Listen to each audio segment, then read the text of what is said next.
My name is Ashley, and I'm 25 years old. I dated Carter for a year before he proposed. Will you marry me? It was the typical proposal line, and he opened a ring box, just like in the movies. But I was over the moon. From the start, we both knew we wanted to get married. We even shared the same dream of having 2 kids, ideally a boy and a girl. We'll always work together on chores and raising our kids, Carter promised. I felt reassured and looked forward to our married life. How lucky am I to marry Ashley? Life with the one you love is the best. I think I was living half in a dream, swept up by his sweet, textbook perfect words. But reality wasn't as dreamy. A sweet and comfortable life has turned into a cruel one. 6 months into our marriage, I found out I was pregnant, and with twins. Seriously? A boy and a girl? Fraternal twins? Our dream family, all at once! Carter was thrilled at first, but as my morning sickness worsened, his mood soured. When you're always looking sick, it brings me down, he said coldly. But I really don't feel well. I felt defeated, struggling even to speak, and he didn't seem to understand. Even after the morning sickness subsided, I developed toxemia of pregnancy.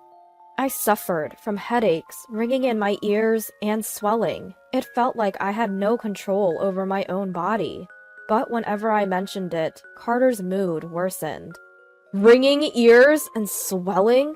Aren't those old people problems? Maybe if you moved around more, you'd be a healthier pregnant woman. What does a healthy pregnant woman even mean? I never imagined pregnancy would be this tough. I had to take a leave from work. I felt lonely at home and wished someone was with me. But being with Carter was stressful. He was always grumpy and constantly complained. One day, a coworker brought some treats and visited. She had been kind and concerned about me since my morning sickness started. I felt at ease for the first time in a while. I brought some cake. I figured you might not be up for hosting with how you've been feeling. Carter, who usually came home late and often worked on weekends, suddenly came home early. I thought you had to work today. Before I could react, Carter exaggeratedly shrugged. Well, I was worried about you, and since your friend is here, you should relax. Leave everything to me.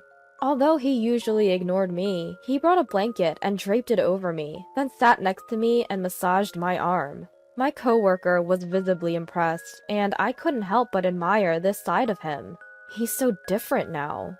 I accidentally let my true feelings slip. Did you say something? He asked, with a forceful smile. Nothing.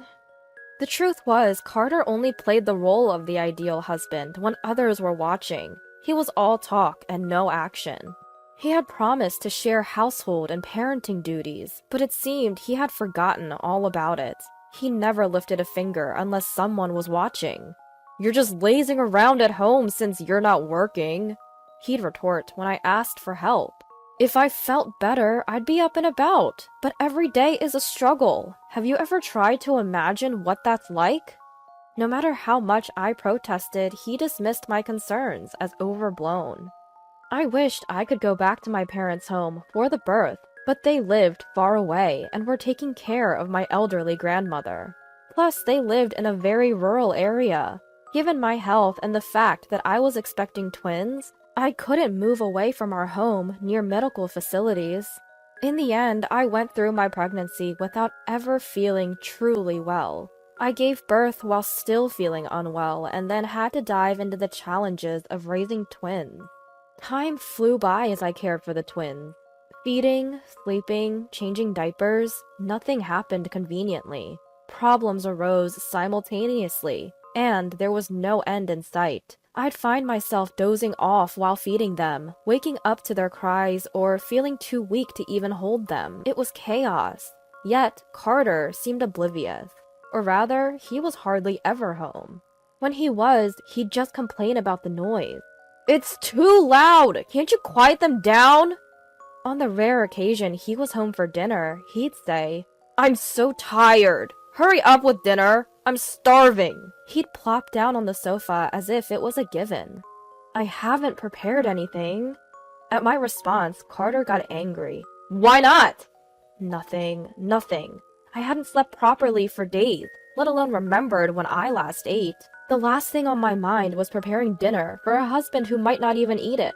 Just make something with whatever we have, he ordered, ignoring the crying children. Stop them from crying! You're their mother! I felt trapped in the hardest days of my life.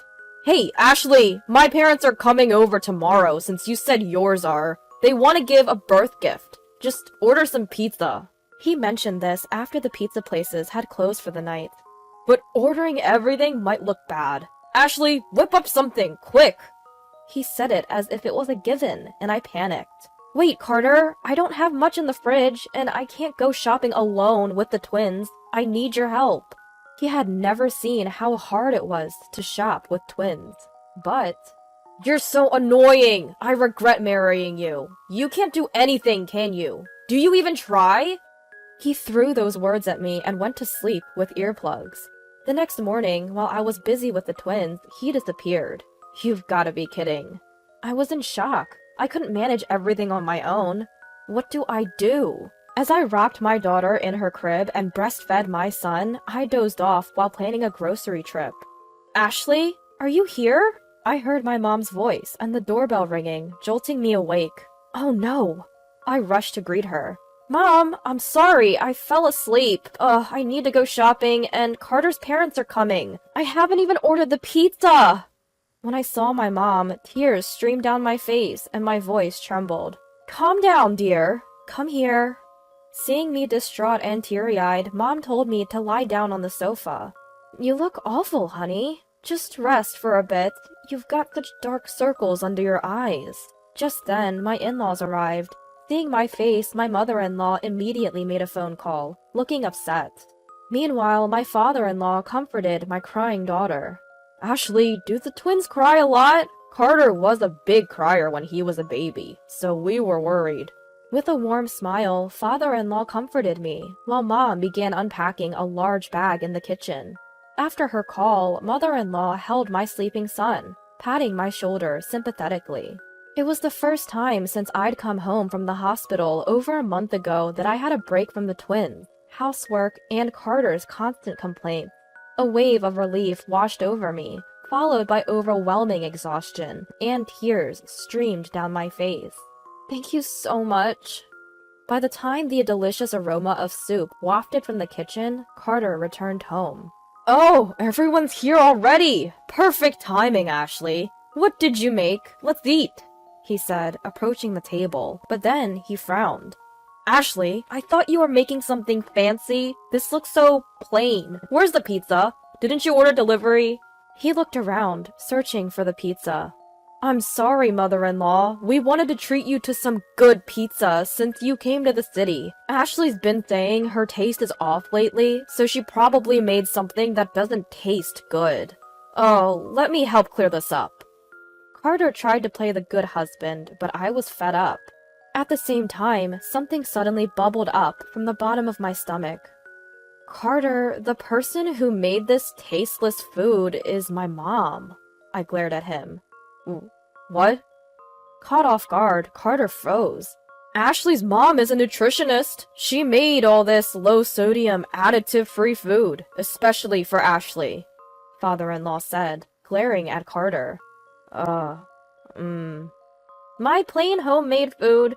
I'm sorry it looks so poor to you, Carter. Mom sighed, while mother-in-law shot him a fiery look. Surrounded by angry stares, Carter tried to recover. I must have been mistaken. Wow, this looks so nutritious. Perfect. Of course, Mom didn't buy his insincere compliment, and it seemed to further anger my in-laws. Don't try to cover up your mistake.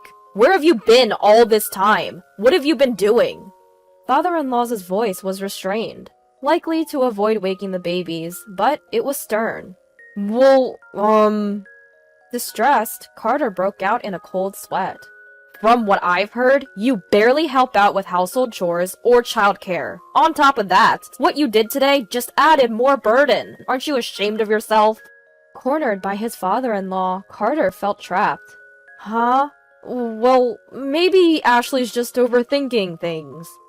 Carter tried to dodge the issue, but standing before him were his own parents, who knew him inside out. What his mother-in-law placed in Carter's outstretched hand were earplugs, found in the bedroom only Carter now uses. Who on earth wears earplugs to sleep because their own child's crying is too loud? His father-in-law's eyes widened in disbelief. Wait, Dad, it's not what you think. These are for— Enough! I said I heard it. To Carter's dismay, his father-in-law showed him a voice recorder. From it, played a conversation between Carter and me from the day before. So annoying. So annoying. I really messed up. Why did I even marry someone like you? You're so useless. Do you even care? Why do you have that? Ashley? Looking at me with disbelief, I explained. When I felt unwell, I'd miss instructions or forget things. You'd get mad, so since I was pregnant, I've been recording our conversations to review when I'm feeling better. Yes, severe headaches and ringing in my ears often made me distracted, but Carter disliked that. So once my morning sickness subsided, I started recording whenever Carter began talking. As Ashley's mother, I might be biased, but seeing my daughter struggling with twins, barely eating or sleeping, and having a partner who only complains and doesn't help, it's hard to bear. I was shocked to see her today. Dark circles under her eyes, swollen face, barely able to hold her babies or walk steadily. She looks like she needs to be hospitalized. Hearing my mom's anger, a small whimper escaped from Carter's throat. Oh, I'm sorry. I apologize. If you're a parent, use the right words. Overwhelmed by my mom's fury, Carter couldn't speak properly. What your mom said is right. I've already arranged for Ashley to be admitted to a hospital I know. After she has a hearty meal, you'll take her there. You better take good care of the kids. Hearing his father-in-law's words, Carter turned pale. No way! That's impossible! I can't do it! I've never done it before! Ashley, it's not that bad, right? I'll be more attentive from now on. Just stay home, okay? Carter pleaded, but my mom cut him off. Didn't Ashley say the same thing to you? That she's never taken care of the twins before and can't do it? That's not the same. Ugh. Carter realized his mistake, but it was too late. Exactly, it's not the same, right? It's a mother's duty to care for her children. That's what you said, right? So, who should take care of the kids while the mother is hospitalized? Like a teacher questioning a student, my mom cornered Carter. It's me. There was no other answer he could give. I understand you can't just take time off work, so I'll help during the day. I'll also stay overnight, just in case. But you need to manage, mostly on your own. But Dad, don't whine like that. Think about it. Including your commute and breaks, you work roughly 10 hours a day. In contrast, childcare is a 24/7 job. And if we compare it to a regular job, taking care of twins is like handling unpredictable and challenging customer complaints on top of your usual tasks. You can't set your own pace, and you often can't even eat or sleep properly. Given Ashley's condition, it's like she's also dealing with the flu. I was impressed by the father-in-law's spot-on analogy. It perfectly described my life over the past month. But, enough with the excuses! You need to experience it firsthand. It's about time you step up and do what you've been leaving to Ashley. Don't you have any pride as a father? As Carter's eyes welled up with tears, his father-in-law pressed on, and his mother-in-law backed him up. If you can't handle it, maybe you two shouldn't be married. Ashley, you can always come back home after a divorce. The house will be lively with the babies. Divorce? And not seeing my adorable grandchildren? Would you be so heartless? Faced with their coordinated attack, Carter's face went through a roller coaster of emotions. Ashley. He looked at me with teary eyes, but I had reached my limit. While I'm in the hospital, you won't have to care for me. So in a way, you'll have it easier than I did. At least you won't have to deal with a husband who's never around and only nags. Ugh. Carter choked on his words, and I couldn't help but chuckle. A little payback felt good. In the hospital where I was admitted, I slept deeply for the first time in what felt like forever. When I woke up, almost a full day had passed, and I was surprised that I still felt sleepy. During my stay, my mother-in-law visited daily with my kids, showing me that breastfeeding wasn't a chore, but a way to nurture love. Carter was running around, following every instruction from mother-in-law. Holding our crying twins, he said, "Ashley, when are you coming home?" It felt like the first time since before we were married that he really needed me. "You shouldn't make them cry. You're their father, right?" "Oh, what?" I said, reminding him of a past comment, and Carter looked taken aback. After some rest and treatment, my health improved significantly. When I returned home under the strict supervision and guidance of mother-in-law, Carter, albeit awkwardly, had learned to take care of the twins. On the advice of both our families, I had Carter write a pledge and divorce papers, which I keep stored away. The idea is that if anything happens, I can immediately divorce him, return to my parents' home, and claim compensation from Carter. I hope we never have to use those papers and can continue to live happily.